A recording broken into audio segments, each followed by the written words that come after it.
Today's occurrence happens in Alaska. This story may be one some of you are familiar with, but it's one that was new to me. When a 23-year-old free solo climber who loved alpining just for the love of climbing started to do bigger and more dangerous climbs, things did not go the way I expected them to go. And in the end, I don't think what happens in the way you'll expect it to either. I'm Tatiana Bunch, and this is the story of Marc André Leclerc.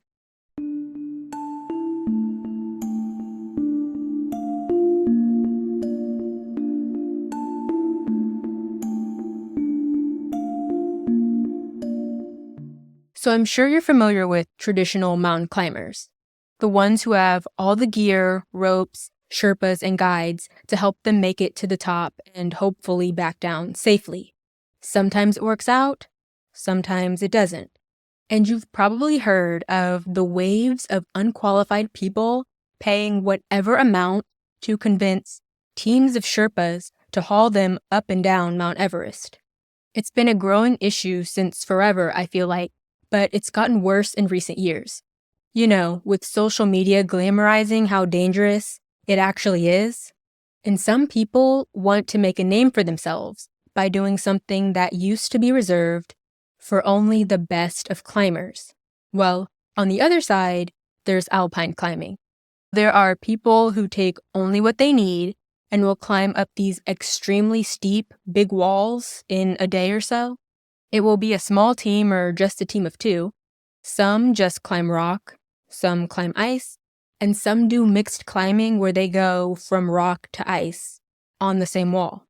Some of them sensationalize on social media, but for this particular person in this story, he didn't sensationalize it at all. He's pretty much unknown, and he likes it that way. Now, usually in alpinism, the climbers are in pairs or small teams, but you can climb solo. Marc André prefers to go solo.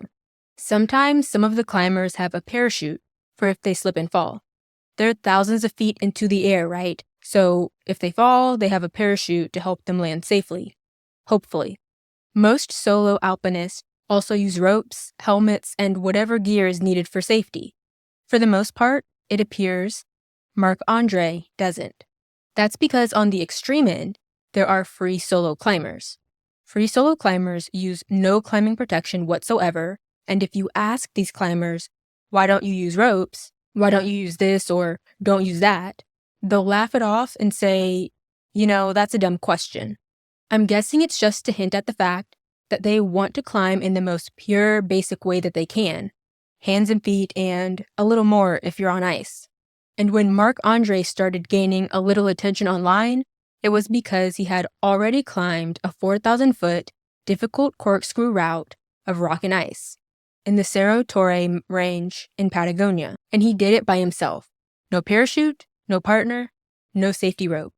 But he wasn't always a climber. He was born and raised in Canada and diagnosed with ADHD as a child. His mother said he wasn't born a square peg, ready to fit into a square hole, and that he didn't fit easily into the traditional education environment. He had a lot of energy and lost his love of learning in school because of how he had to sit still, so she made the decision to homeschool him. They would do schoolwork in the morning, and then at lunch, they would stop to go explore the forest, identify plants, and have adventures. His mother felt that it was necessary for children to do that so they can learn about their own strengths and weaknesses, and to understand that they are capable of anything. She wanted her children to discover what they wanted to do, rather than tell them what she thinks they should do. But she discovered Marc loved reading, and when he was 8 years old, she bought him a huge picture book filled with pictures of mountains and people climbing them. Marc would later say that book inspired him and he wanted to be a part of it to carry on the tradition. And growing up, he started climbing the mountains near where they lived. It eventually progressed into mountain climbing with ropes before he was old enough for high school. When he went to high school, he had to go back to traditional schooling, and the climbing mostly stopped. But when he graduated high school, he knew a traditional 9-to-5 wasn't for him. He wanted to be a full-time climber, and his mother encouraged him to go for it. So he moved to Squamish because it's the climbing center of Canada, pretty much the place to go if you want to really dive into climbing. And from there, it was pretty much the beginning of him starting to free solo climb. He was unafraid to take risks and do the hard things. Free solo climbing is where the climbers are not using any ropes or protective equipment. They're only using chalk and climbing shoes. No extra gear and no partners. Marc would be up bright and early so he could climb all day to the point where his fingertips would bleed. He'd fall and bust his lip, and he'd get up and keep going. And being a former gymnast, I get having rips on the palms of your hands, which is where the skin on your palms literally rips off from bars. But the cuts and wounds on their actual fingers that these climbers get looks uncomfortably worse. Like just based on the location, it's the pads of their fingertips and under the nails. It just looks worse. But for all appearances, Marc-André was a very free-spirited and happy-go-lucky person. He's one of those people who you can tell is just happy to be alive. I mean, the guy is broke, has no money, and no car. And when he did have a phone, it was stolen by a fox, and he just never got another one. And for a while, he lived in a stairwell, a literal stairwell. But don't get me wrong, because Marc has lots of friends and people that love him, including his girlfriend, Brett. And eventually, Marc and Brett upgraded from a futon on the floor in the entryway of a stairwell to a tent in the forest. When climbing, there are records that you can break. Obviously, for being the first to climb a certain route, or climbing the highest or most difficult routes, but there's also speed climbs, which is where you climb a specific route the fastest. Marc-André broke the speed climb record of the Grand Wall in Squamish wearing nothing but a pair of pants. No shirt, no shoes, nothing. It's a 1,000-foot or 305-meter climb, and the previous record was 59 minutes. Marc accidentally did it in 57. So the original record holder heard about his record being broken and came back to town to reclaim the title. He climbed the wall in 38 minutes, and that climber's name is Alex Honnold, and he's a well-known American rock climber.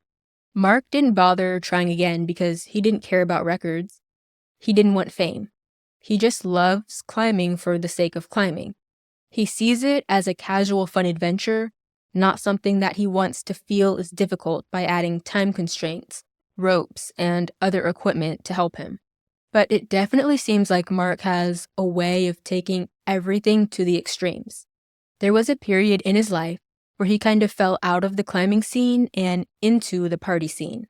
And while he was a part of the party scene, he mentioned that his friends would take a little bit of a certain drug, and he would take a lot of it. And he equated it to climbing in a way by saying that it was sort of the same feeling that he had when climbing. And that pattern of extremes can be seen through many aspects of his life. But his girlfriend Brett sort of got him back into climbing and focused on channeling his extremes to that area of his life instead. And he did, because soon Marc wanted to try tackling harder and higher climbs with less and less equipment and completely solo. And that's a pattern seen in many activities and sports. Mountain climbers wanting to tackle all of the tallest peaks, then setting records for how fast they climb them and how often. I think the new fad with that is climbing without oxygen. The people who have conquered the tallest peaks go back to trying climbing them fully without supplemental oxygen. And that sort of escalation is seemingly what Marc is doing. Because next, he sought out free solo ice climbing. Ice climbing in general is not something many people do, and doing it free solo is even rarer. But Marc traveled to Canmore in the Canadian Rockies, where there were big walls of ice in the mountain range, and started climbing. And one day, he would climb multiple routes, going from ice climbing to mixed climbing and back. He would camp in the woods near the locations he wanted to try, and just go at it all day. It completely took the local climbers by surprise. And once he mastered free solo mixed climbing, just him in winter clothes, very minimal equipment, he has his ice axe for the ice sections and crampons on his shoes to kick into the ice to have good grip, and not much else. He's going from rock to ice on the same route easily enough, so it was time to escalate again. He planned to climb the Stanley Headwall in Canmore next. It was dangerous because none of the ice was continuous. Before, when he was mixed climbing, there would be clear areas of rock followed by entire sheets of ice, so he could switch from one to the other and kind of keep the same gear throughout each part of the climb. But the Stanley Headwall is not continuous, so there are patches of ice here and there. He would have to go back and forth from ice, back to rock, back to ice, back to rock, and it was huge. And it kind of was insane because when rock climbing, they're using their fingers and sometimes toes if they aren't wearing shoes to feel the rocks. But even with shoes, the ones they wear will allow them to still get a good feel on how the rock they're about to step on is behaving. They can feel how sturdy or loose what they're about to put their weight on is. With mixed climbing, Marc has the ice climbing shoes on the entire time and has to trust that what he's hooking onto will hold. He doesn't wear gloves on his hands for warmth because he goes between using his hands and using the ice axis to climb the rock. If his fingers can't grip a small ledge, he uses the hook. If the hook can't get a good grip, he uses his hands. According to other experienced climbers, Marc kind of developed a unique and unconventional style of climbing. And while just about everyone was nervous for Marc to tackle the Stanley Headwall, he wasn't. Marc climbed it very calm and collected, and when he made it back down, he said it wasn't scary. It was, quote, super fun, and, quote, a memorable day out. He went on to do multiple routes on the Stanley Headwall. It's around this time that he started getting sponsorships, but he had a hard time sitting still and following directions in photo shoots. He wasn't comfortable on camera, and before his next planned photo shoot, Marc disappeared. The people he was working with got him a phone so they could keep in touch with him, but it didn't matter. If Marc didn't want to be found or bothered, he wouldn't be. They were able to know he was at least okay, though, because he would be in the background of his friends and other climbers' social media posts. They see him conquering routes in Scotland, on islands, and in South America. He's just everywhere. He free solos seemingly insane and impossible climbs. And he just doesn't care for the fame or the fact that people want to document what he's doing. And for the most part, he stays fairly unknown outside of the people who follow rock climbing. That is, until Marc-André does the first free solo ascent of the Emperor Face of Mount Robson. It's one of the toughest in Canada and the highest mountain in the Canadian Rockies. It's a legitimate huge mountain to free solo. It has glaciers, rocks, avalanches. Picture free soloing Mount Everest, just not nearly as tall. The route Marc climbed was 4,900 feet or 1,500 meters tall. Now, all of this is covered in the documentary I got this information from. And at this point, they had been covering Marc's journey, or trying to cover it when he wasn't dodging them for the past year or so. So the guys who had been following his journey were hurt to hear that Marc conquered this insane feat in free soloing and didn't even give them a heads up or anything. And when they finally got Marc on the phone to explain why he didn't tell them, he made a point to say that he didn't like them recording while he was climbing because even though they weren't helping, it didn't feel the same. It wasn't true free solo climbing. But I guess they guilted him enough because Marc eventually agreed to climb Mount Robson again and let them film it. For this climb, they revealed that Marc never carried a communication device to climb, and he always climbs on site. So he doesn't rehearse the route he will take. He usually doesn't take the time to plan it either. But he successfully free soloed Mount Robson again, and of course wanted to do more. Marc's next goal was something that had never even been attempted: free solo climbing Torre Eiger in the winter. It's located in Argentina in the southern Patagonia ice field, and Torre Eiger is the most difficult mountain range, and to many, the most difficult in the Americas, period. This time, Marc agreed to let one of his climbing buddies follow along to film most of the climb, and then Marc would have a small camera on him to go by himself to the summit. Before he starts the climb, he admits he had been thinking of doing this climb for a year. It's why he had been doing more difficult climbs to prepare himself for this one, but he had no idea what to expect. And he didn't know what route he was going to take either, but he felt he could do it and started to climb. His greatest concern was how difficult the deep, loose snow was to navigate and how it increased the risk of an avalanche. So he eventually moved over to rock and had to take his gloves off to continue to climb. It was cold, and he had to haul his backpack attached and dangling from a rope behind him. His hands were tearing and bleeding. This time he brought more gear to be able to bivvy or camp, since he expected a 2-day trip. He wasn't able to move as quickly as he wanted to, so on night 1, he was significantly lower than what he expected and had to sleep on a hanging glacier.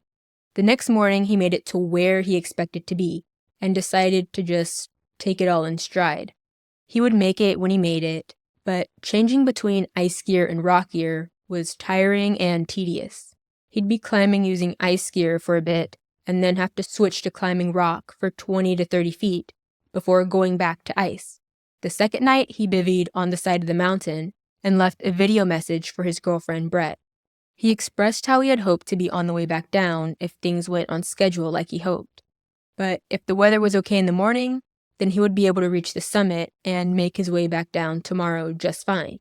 At 5 a.m., Marc woke up to a blizzard blowing away at his mini shelter.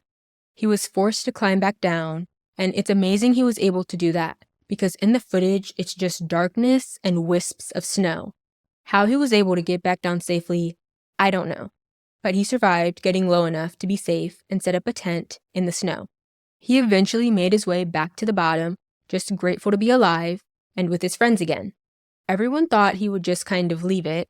I mean, after he made it back down, he was exhausted. It took a bit for his body to recover, but then he saw that there would be another window of weather where he could try the climb again, except this window was shorter than the last. I think this shocked some people, and for others, it wasn't a surprise at all. The shocking part was how everyone knew that getting caught in a storm up there is usually a death sentence, and for him to make it out should have been a count your blessings thing. But whatever grateful to be alive feelings Marc had weren't enough to make him at least wait for a better weather window to climb. He figured since he was familiar with the route now, this time he could do it in a day if he didn't bring any bivvy equipment to set up camps. This meant that he needed to be up and down in a single day, and he figured he could do it since the load would be much lighter, and he knew which way to go now. For his second attempt, he would carry only the basic tools he needed. No camping equipment, no food, and as always, no communication device if he ran into trouble, because he never carried a communication device. Just up and down as quick as possible, and no one else climbing with him this time. He would record himself, and he was off. He left in the very early morning hours, and by 5:45 a.m., he was back at the first bivvy site from his first attempt. It only took him a couple hours to get there, so he was off to a strong start. By sunrise, he was over halfway up the mountain, and pretty soon, Marc-André made it to the summit of Torre Egger, 8,800 feet or 2,600 meters high. He made it back down safe and sound and was excited to go back home to see Brett and his family. How this guy managed to do this, I don't know, but after that climb, he went back to doing his usual climbing thing. Not necessarily chasing records, just climbing to climb. That is, until he met with another climber named Ryan Johnson in Juneau, Alaska. They were trying to squeeze in a climb during a small window of good weather. They decided to climb as a team with a rope. Sounds like normal climbing. They were climbing on the north face of Mendenhall Towers, and when they made it to the summit, there was cell reception. And for once, Marc used a phone to text pictures from the summit to his mom and Brett, saying that the climb was incredible. Ryan recorded a video message for his girlfriend, showing her the view, and Marc was up there with him. And in the video, Ryan mentions that they're going to get a move on descending because it would take a while. Marc chimes in to say that, yeah, the way down doesn't look straightforward. And then they descended. Brett was on a sailboat off the coast of Tasmania and was the first to notice Marc and Ryan were late to check in. It was the next morning, and no one had heard from either of them since their message from the summit. So she called for search and rescue and took the next flight to Alaska. Marc's family made their way to Alaska too, and so did his climbing buddies from Squamish. His friends planned to join in on the search. And at first, the news was just that he was missing. Then a storm came in while they were organizing to go search for the missing climbers, so they couldn't even get a helicopter up there. Everyone just had to sit and hope they were alive, just stranded. But the storm went on for 4 days, and when it was clear enough to get the helicopter in the air, they went to find Marc and Ryan's descent path.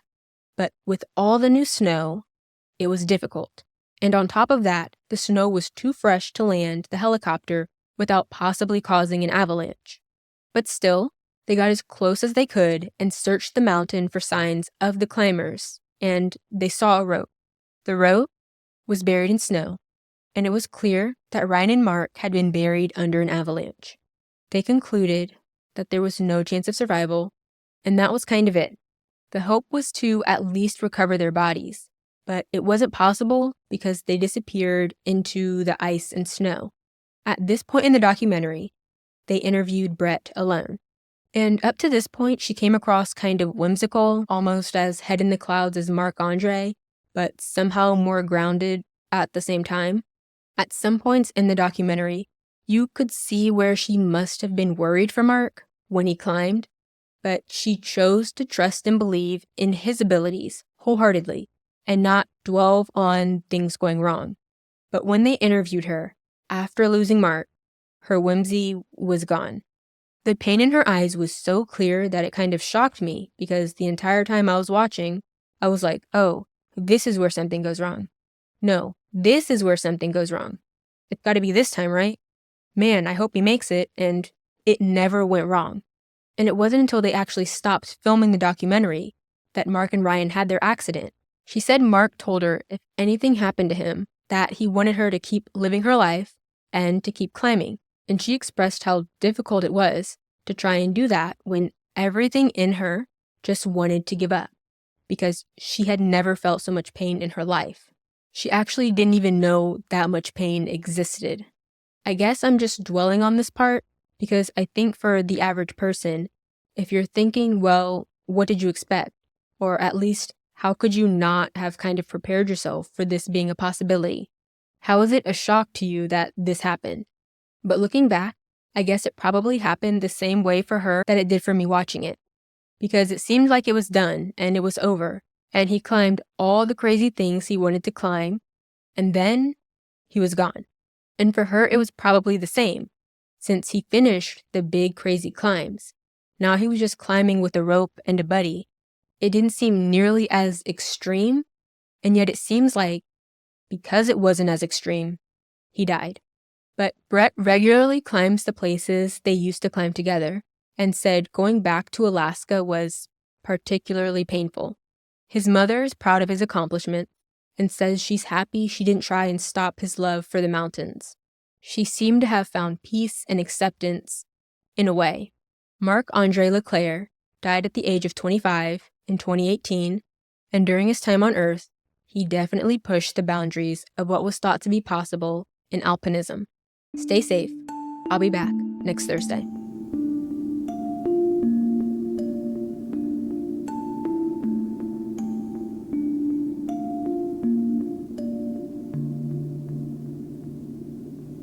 All sources can be found at occurrencepod.com, which is linked in the show notes.